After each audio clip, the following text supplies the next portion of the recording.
Now, let's take a look at divergence.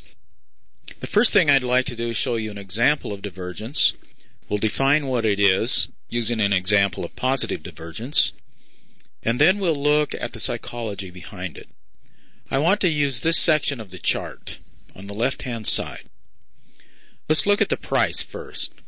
You can see up in the price chart that the values have dropped, and I'll draw a line from this low to this low.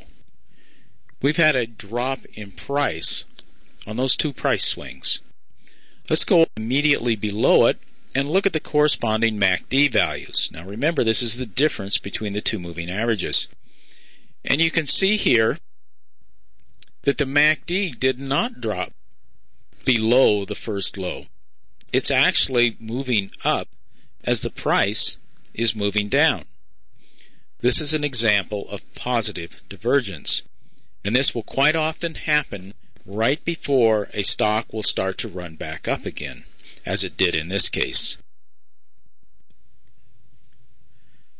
Remember, I said we're going to talk about the psychology of MACD.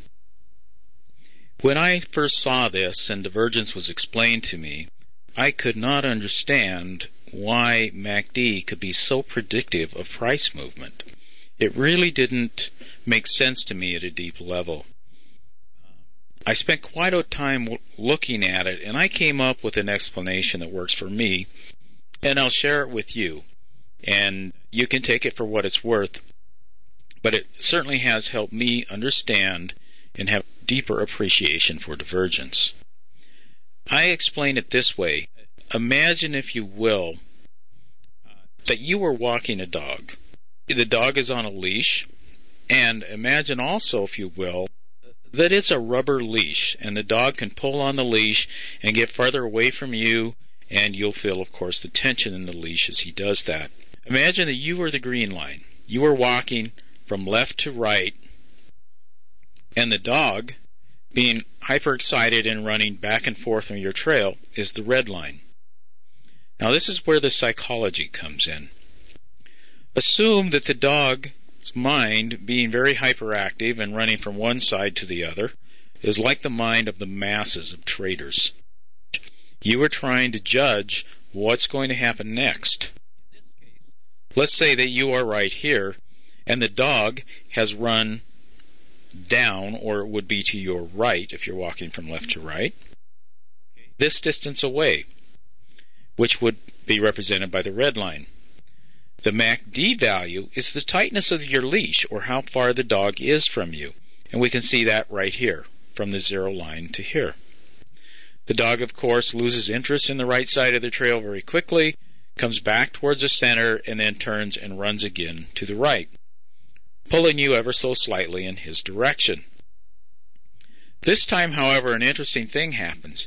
Even though the dog runs further to the right, he's not as far away from you are, and the leash is not as tight, represented by the distance from you, the green line, to the dog, the red line, or from the zero line on the MACD to here.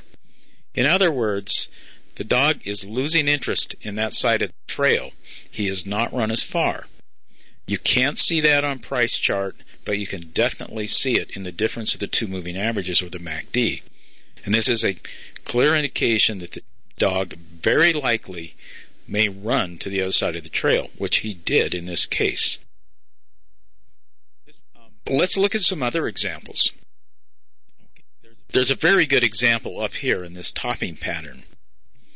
Again, you are the green line.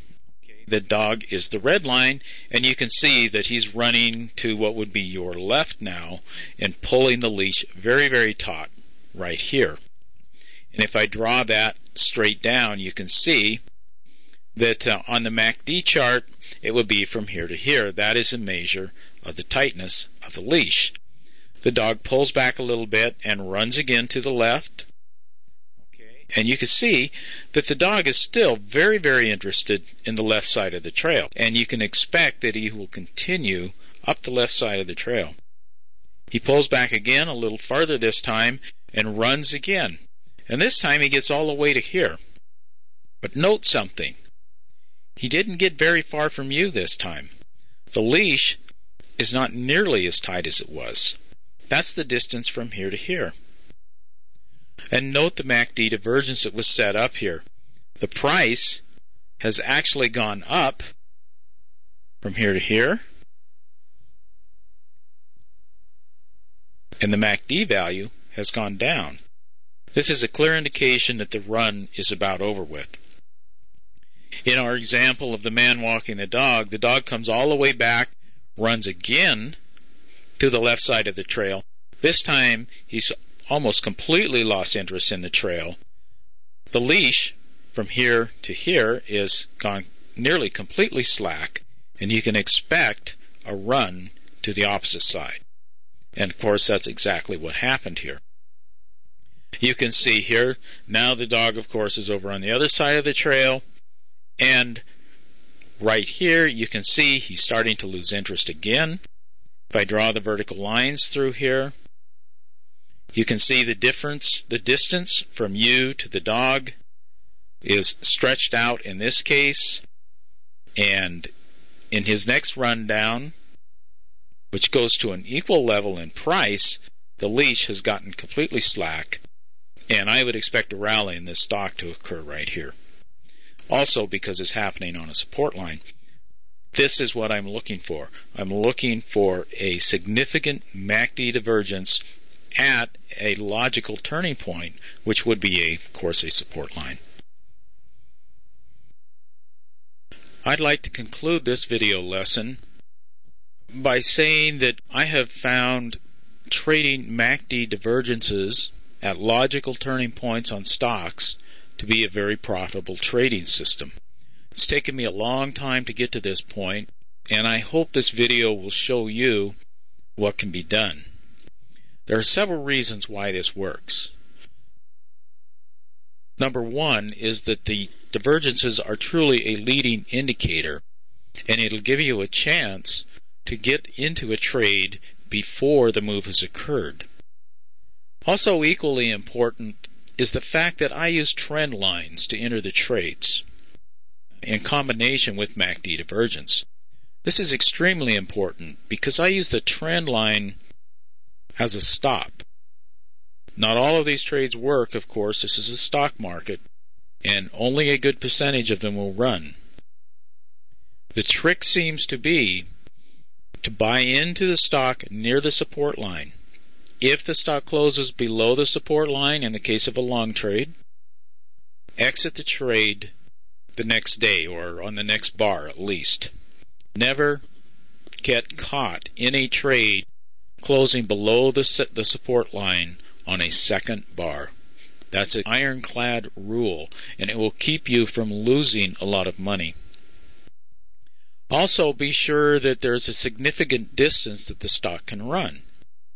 We're going to play here a risk-reward ratio. We want the stock to have a significant distance to run and a very short distance to fall if, for instance, you have to get out. Of course, we have this case right here. The loss would be very small and the potential gain is very great. I like to see about a 4-to-1 ratio in the trades that I do. In the next video, we'll look at the method that I have found and I use to select these trades. I use the ramp program to find them. The MACD value is right in the ramp program. Actually, they're very easy to find. But I have a method I use that keeps me out of trouble, and I will share it with you in the next video. Thank you.